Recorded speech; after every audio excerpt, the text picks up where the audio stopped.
This is a knockdown bench in ash. There's a total of 7 component pieces, and it will take 10 machine bolts to put it together. I have the rails indexed to match the side structure. There's a little counter bore or a divot, so you match 1 to 1 and 2 to 2 on the other rail. That will give the appropriate location.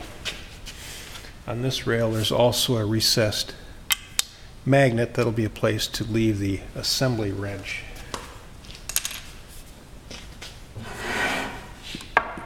These little stub tins give it some strength and shear, help locate the side rails.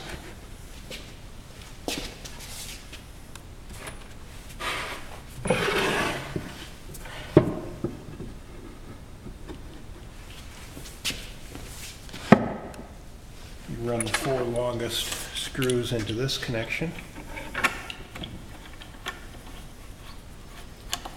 and snug these up quite tight. You want this rail in compression against the side.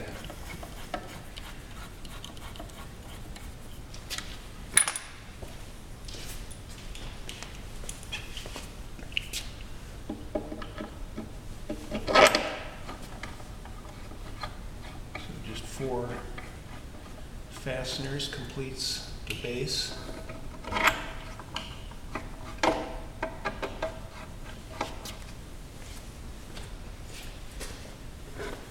And then these pieces, also indexed,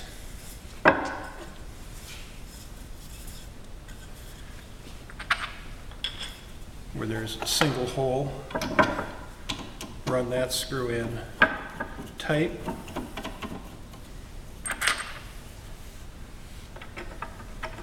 And the other screw you leave finger tight. That allows for wood movement.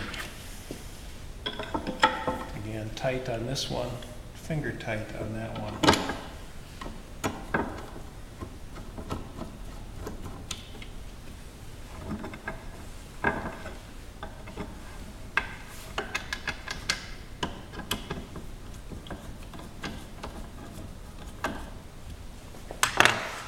And this is indexed as well. And there's just 2 screws will hold the top, and you run those in from underneath, and those you can snug up tight as well. That will allow the top to move, expand, and contract in that direction.